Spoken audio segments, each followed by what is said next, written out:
We're breaking down all of the greens and browns for our future compost system and having a blast doing it, I would say. Maybe not. But here's a greenhouse. I think it was built in 2015. Oh yeah, this is my boss chef. He's also great. So we have a few different things planted in here. So on this side we have a mixture of peppers and some turnips that should be popping up soon. Kale, cauliflower, Brussels sprouts, more turnips, Napa cabbage. We just replanted the back half of this section with more turnips and arugula. And then we have snap peas here, beets and cabbage and Brussels sprouts, and then Swiss chard along the far side. And I didn't hear, are you selling your product? Or Oh, yes. We have farm stands in the Tri-Main Center lobby on Thursdays from 12 to 5 p.m. We also have a CSA share.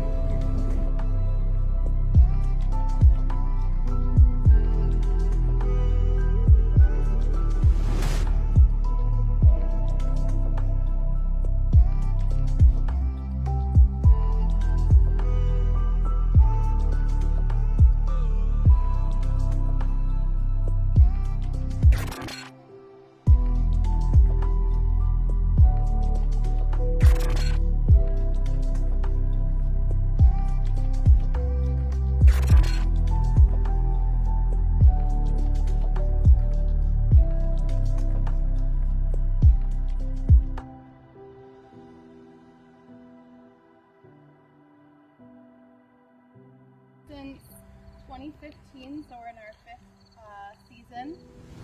We are one of the owners. My partner Anders Gunnarsson is the other owner. He's not here today. He has a 9 to 5 that keeps him off the farm, but he's here on weekends, nights, and then we have an employee who you'll meet, Callie Schramm. She's back there somewhere.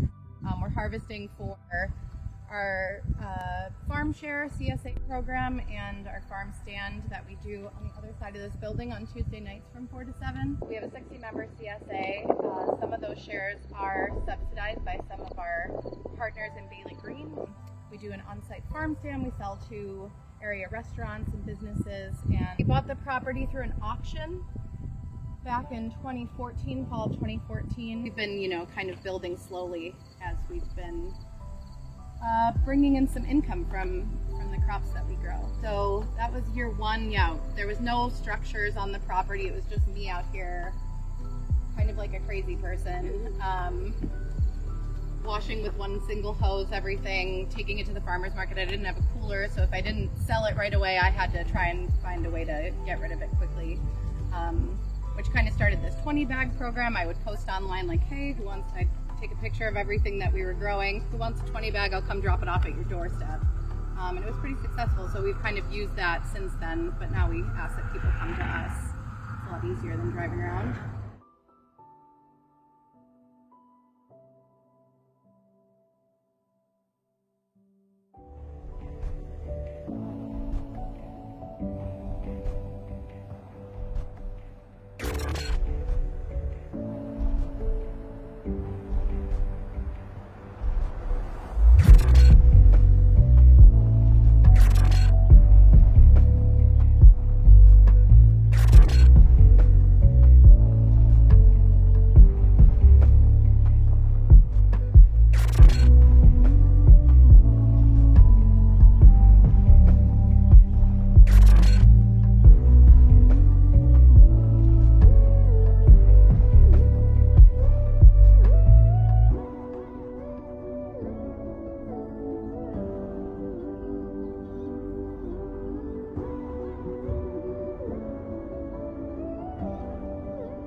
I want to say, I can't say enough about Grassroots Gardens, because Grassroots Gardens was there in the beginning with our Freedom Garden project. It started off as a commemoration garden for soldiers, African American soldiers who died fighting for our freedoms. And so therefore the name Freedom Garden, because we don't have any property. We're really talking about backyard gardening. We gave what we call white glove service. So we had beds made by carpenters. Then we were able to deliver these beds along with set them up. Many of the people that we gave them to were individuals who couldn't set up their own beds. They were seniors, you know. And then master gardeners, shout out to Cornell Cooperative Extension, they served along with Joe as our garden guides doing educational programming. I want you to know, so successful. The need is there. People want to take control of their own lives. They want to be able to grow their own food. I'm just very proud to be a part of this movement. So that's my story, morning glory. Good morning, everybody. I'm just joining you for this section. Thank you for coming this morning. Try to talk over the dogs. Dogs are our neighbors too. I'm Jeanette Konzakowski. I'm the executive director of Grassroots Gardens. This is one of our 113 community gardens in the cities of Buffalo and Niagara Falls. There's actually 2 gardens on this plot together. So in this section here is the main community garden, and then we also have a market garden that's supported through funding from the USDA and our partnership with MAP and Journey's End. The way Grassroots Gardens works is that we see kind of 5 key ingredients for the community. We connect them to the land. So typically, if this was a city-owned lot, it would be on a lease with Grassroots Gardens. Because this is a private lot, it's on our lease with Journey's End. We provide the insurance for the community gardener, so they don't have to pay the liability cost. We also provide all the lumber, the soil, the seeds, plants. Really try to provide at least 2 to 3 years of financial support to every new garden so that they can be successful as they get started.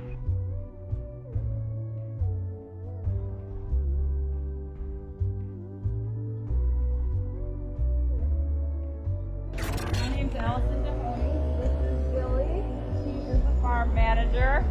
He is the person who makes sure everything's running over here while I'm sitting on Zoom. He gets to spend more time here than I do. So, we have 30 raised beds. This is 3 prior vacant city lots. We have our mobile produce van parked next to our greenhouse over there. This really started with flowers because the first farm manager that I had, who lived in that house over there, got tired of looking out of her window at all this space, a lot of litter, and nothing pretty to look at. So she started planting a few flowers. I came to her and said I wanted to start an urban farm, and would she do it with me? And she said absolutely. So we worked with the city regarding this space, and we started building raised beds. And we've built raised beds because this is historically an industrial city, and there was an industrial plant here at one time.